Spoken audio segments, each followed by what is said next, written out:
It's funny how a single thread in history can cross a person's life over and over again. That's what we're going to talk about today, the 1980 Marion boat lift from Cuba. This is the single thing that has affected my entire career in law enforcement and me personally.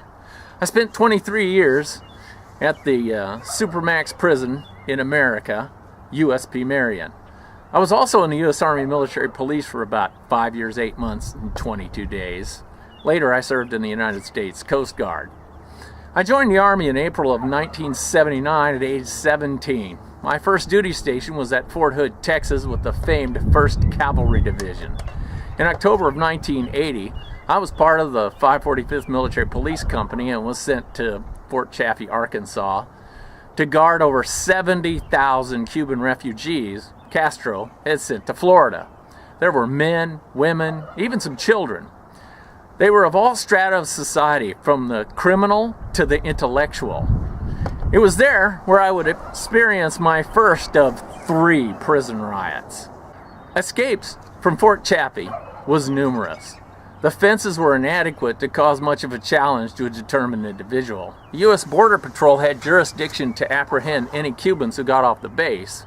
The 5,000 military police was tasked with catching anybody who had escaped the refugee compound and had not gotten off the government property yet. And the 11,000 infantry was the ones who guarded the hasty perimeter fence that was set up. Inside the compound, hundreds of Federal Protective Service, Capitol Police, Immigration, and some other agencies provided day-to-day policing. There were smaller compounds set up that were run by small detachments of U.S. Marshals and the Federal Bureau of Prisons. It's where I first ran into the BOP.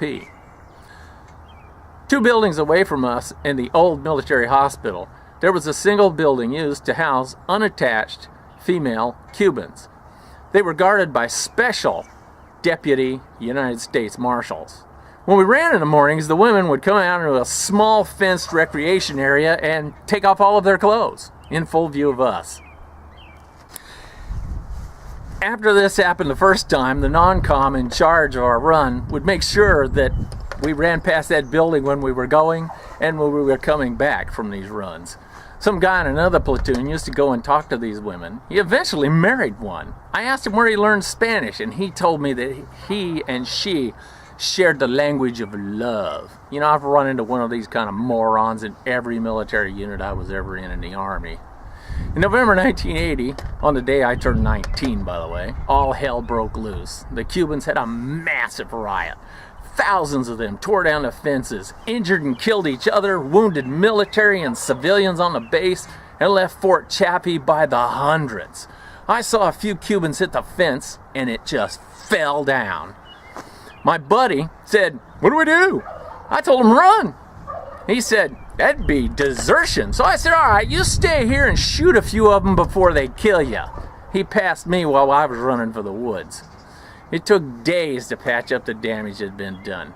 We started training every day for riots. We practiced till I could do riot control formations in my sleep, and tear gas was a common smell in those days.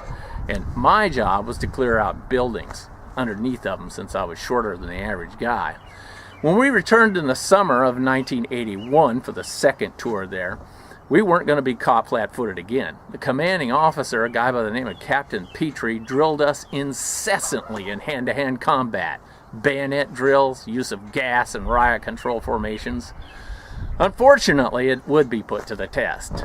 On, one dark night in the stockade, they went nuts. And they started to tear down the buildings. They literally pulled the old World War II barracks apart with their hands and their bare feet. These were them wooden 2-story, with steep roof barracks that were mostly open inside. The BOP was in makeshift towers that looked like something from Hogan's Heroes to me. They were armed with these 12-gauge shotguns. We were lined up inside the fence, and the first rank had 36-inch riot batons, and the second rank had rifles and bayonets. And for some reason, the Cubans foolishly decided to just rush us en masse. the BOP in the towers fired a volley of shotgun rounds over the heads of the Cubans, and they changed their minds. They just went back to the destruction of the buildings that they were in. I was struck in the face with some kind of hard object, and I spent the rest of the night in a military hospital. The doctor in the hospital asked me, well, what happened? And I said, yeah, some Cuban hit me. And he said, do you know who it was? And I said, yeah, it was that guy right over there. And there was some mangled up old Cuban sitting over there, was in pretty bad shape. You know, it wasn't true, but I thought it was funny at the time. I kind of had a strange sense of humor back then. Before we left, there was an odd incident that happened. There was this guy on my platoon, and he had a short temper. And there was this candy machine on the second floor landing, on the steps of the barracks. One day, the screw didn't turn or something, and the candy that he bought got jammed, and he didn't get it. It didn't fall out of the machine. He beat on the machine, he kicked it, he made such a ruckus that everybody in the entire platoon, except for the platoon leader, the lieutenant, and the platoon sergeant, sergeant first class, came and seen what was going on. The guy finally pushed the thing down the stairs, nearly crushing me. It busted open, and all of us military police found some free candy just lying there on the floor. Later, there was an investigation. They brought in the CID, which is the Army's premier investigative unit. For weeks, this agent dogged us about this incident. We were threatened, promised all kinds of things, spoken to in private, secret meetings in case we wanted to snitch. Nobody saw a thing. I personally was not even in the building when it happened. Hell, I was out on some run, improve my PT score and all that kind of thing, being Mr. Army. Well, make a long story short, not a single person saw anything. Nobody knew anything about the candy machine. I never even heard anybody talk about it. Well, before we left at, one of our last formations, this agent showed up and announced very loudly that he had concluded his investigation. It was obvious to him that the candy machine had jumped and committed suicide. At least the guy had a sense of humor about it. When I left Fort Chaffy for that second time for Europe, I thought I'd seen the last of those Cubans. I was not even close to being right.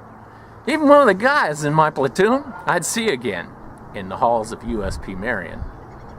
Now, if you've liked this video, would you hit the like button down there and subscribe too, would you?